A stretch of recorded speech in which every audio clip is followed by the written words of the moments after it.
explosive passion will forever be known as the 2005 World Champion. Ozzy, Ozzy, Ozzy! 30 names. The cards are turned, Raymer wins it all. 30 main event champions. This is beyond fairy tale. It's inconceivable. 30 players the poker world will never forget. New world champion. Luongo has won 3. Hellmuth wins the championship. Johnny Chan has done it. Who is next? Tonight, 8,773 players begin their chase of poker history. You win that event, your life changes forever. Every poker player wants to win that event. Yes! That is it, baby. Main event? I mean, for me, it's everything. But history is not the only thing they're chasing. First prize, an unthinkable $12 million. 12 million? $12 million. 12 million, wow. $12 million for first, the biggest sporting event in history. There is nothing like it. The World Series of Poker main event. One title. Oh, God. One bracelet. One name will join poker legends. Who is next? He gets it! Yeah!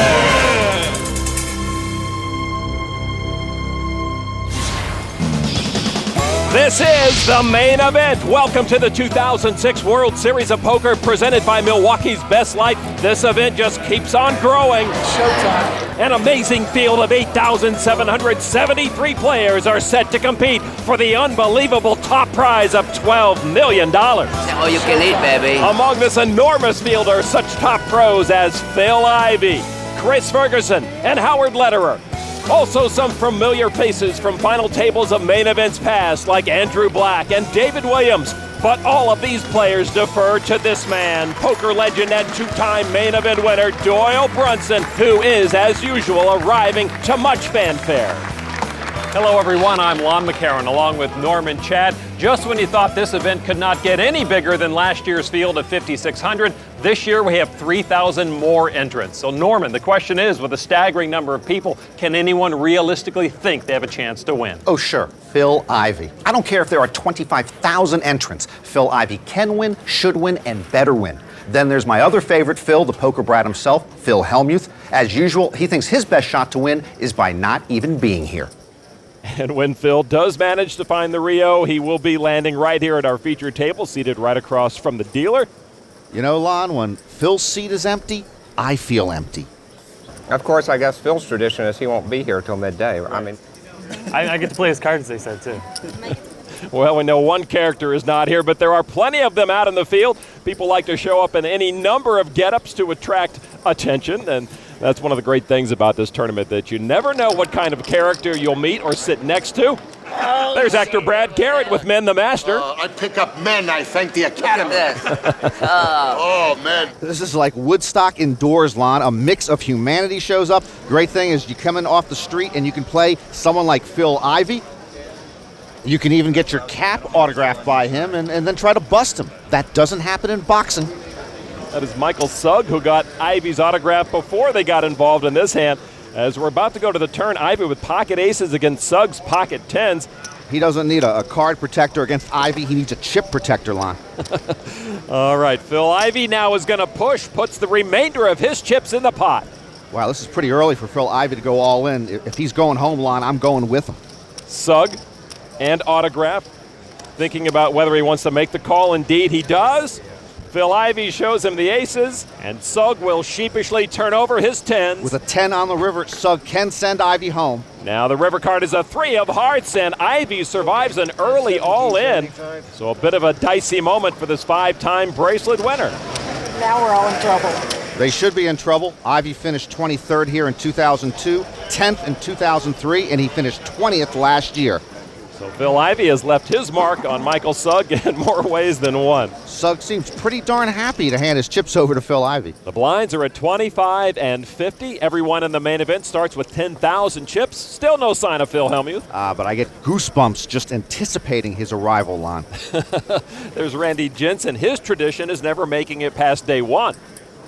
In an attempt to make it through day one, last year he brought a book to read so he wouldn't play as many hands, but it didn't work. I can't believe he's still not here.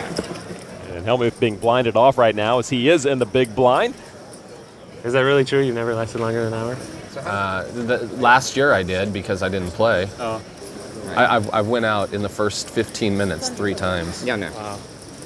But I'm not going to do it this year. I'm playing really good. Maybe he can last 3 hours. Our first look at the Milwaukee's Best Light Pocket Cam. Oh, if I can get some of those Hellmuth chips, I'm going after him. Jensen with ace-queen. Raised to 150. Now Nima Kuchiki. I'm going to defend his... Oh, don't defend his honor, man. And with a king-10 offsuit, he will make the call. So 2 players to the flop. Jensen with his ace in the lead at the moment. Here's our flop. It is deuce 9-10. Brings a pair of 10s for Kuchiki. Nothing on the flop for Jensen. Randy will check. Nima checks behind him. Now the turn card is a jack, and that keeps Kuchiki in the lead, but opens the door for Jensen. Jensen picks up an up and down straight draw. And he will check over to Kuchiki. If Kuchiki doesn't bet here, Lon, he should just go open up a striped shirt shop. He will bet 300. And Jensen makes a call. Loose call. Maybe he's calling to bluff this thing on the river. A river is a king, and a great card for Jensen, who got his straight. Jensen doesn't have to bluff anything on the river. He knows he has the nuts. He's got the check mark indicating he has the best hand. He'll come out with 1,500. The problem for Nima is he's made 2 pair, and the problem with 2 pairs, it doesn't beat a straight. I learned that a long time ago. And Kuchiki calls, and he will lose the hand to Randy Jensen straight. God, why didn't you move on me, bud? That was a bad call. Boy, Jensen would have loved to see Kuchiki move on him right there, and Jensen is on the road of finally making it past day 1. Oh, and the Phil Hellmuth limo has arrived. You know, I actually thought Phil might come here on his tricycle. Nope. Phil always arrives for the big one in style, and the 1989 champion looking for another main event bracelet. Let's play some poker. The 2006 World Series of Poker is presented by Milwaukee's Best Light, brewed for a man's taste, Miller Brewing Company, and in part by Harris Entertainment, home of the world's richest poker tournament, and ParadisePoker.net, home of the free $1 Million Poker Tournament. The World Series of Poker presented by Milwaukee's Best Light. Main Event. Attrition of the main event field has begun. Congratulations, everybody. You've outlasted 1 player. We have lost our first player. That is Vikesh Gopal, the first one to take the walk of shame. Phil's late, but he still has time to stop off to get a cup of joe. And I think he's looking for the cameras. There are plenty of other main event champions who decided to start playing on time today, including 95 winner Dan Harrington.